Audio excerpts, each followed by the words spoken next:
भात पण मी इंडक्शनवरच मांडली. आता बघू रिझल्ट कसा येते. एकतर आमच्या भागामध्ये स्टीलच्या गंजामध्ये मांडलं तर भात करपते म्हणतात आणि स्टीलच्या गंजाचा जास्त वापर करत नाही. म्हणजे कुणीच करताना दिसत नाही बाबा, ॲल्युमिनियमच्या भांड्याचा वापर करताना दिसतात.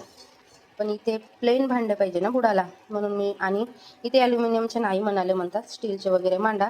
तर मी ठेवली भात. आता बघू, मक्का पण बॉईल याच्यामध्येच केली होती, आता काढून ठेवली इकडे. आणि भात नंतर करायचं भाजी. भीती वाटते बाबा,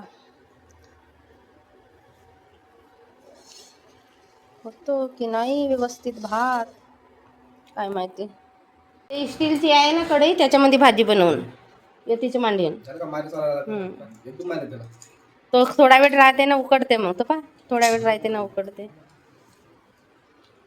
अजून कमी होते एकदम, अजून वाढते एकदम.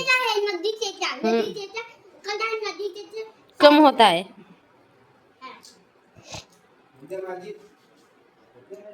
हो गया मॅजिक, एक वस्तू आली.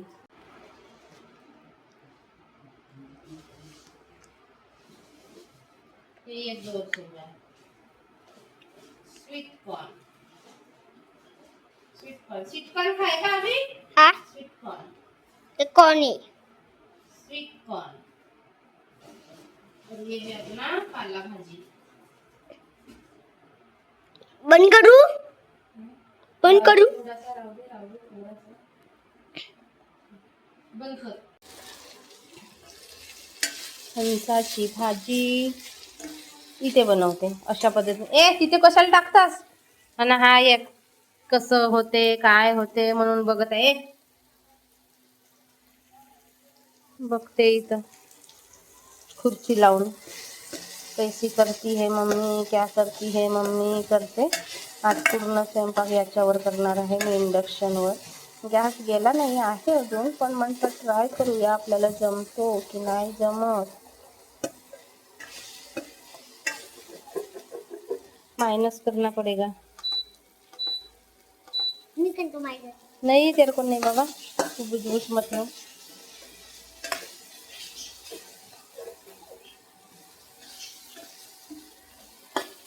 2 दिवस इंडक्शनवरचा जेवण जेवलो. तिसऱ्या दिवशी चूल पेटवली. चूल पेटवण्यासाठी हे सगळं जुळवाजुळव करावी लागली, कारण आपल्याकडे लाकडं नाही आहे, जळण नाही आहे. मग इथेच गावाच्या बाजूला माझी भाशी राहते, त्यांच्याकडे गेलो आणि त्यांच्याकडून ह्या गोणीमध्ये जे काड्या दिसत आहेत जळण, ते आणलं. कालचा संध्याकाळचा स्वयंपाक पण चुलीवरतीच केला होता, भात भाजी. आणि आता सकाळचा वरणाचं कुकर, पोळ्या, भात आणि कारलीची भाजी बनवते. इथे जे माझे फुलांची झाडं आहेत ना, त्याच्यामुळे जरा अडचण होते आणि बसायला अजिबात जागा आहे नाही. पण कसं तरी ॲडजस्टमेंट म्हणून करते. आता आपल्याला थोडीनंच नेहमी करता बनवायचं आहे, थोडी दिवस ॲडजस्ट तर करूच शकतो आपण, नाही का. आपण गावाला जातो तर स्वयंपाक करतो चुलीवरचा, आणि खरंच मोठ्या मोठ्या शहरातले लोक चुलीवरचं जेवण आवडीने जेवायला जातात. आता जा म्हणावं त्यांना चुलीवरचं जेवण जेवायला, आणि घरी पण बनवा. मोदींनी बनवून दिलं आहे त्यांना. आत्मनिर्भर जे चूल पेटवत नव्हते त्यांनासुद्धा आता चूल पेटवावी लागते. चुलीवरचं जेवण टेस्टी तर वाटते, पण जेव्हा भांडे घासायची पाळी येते त्यावेळेस तर बापरे, भांडे काही निघत नाही.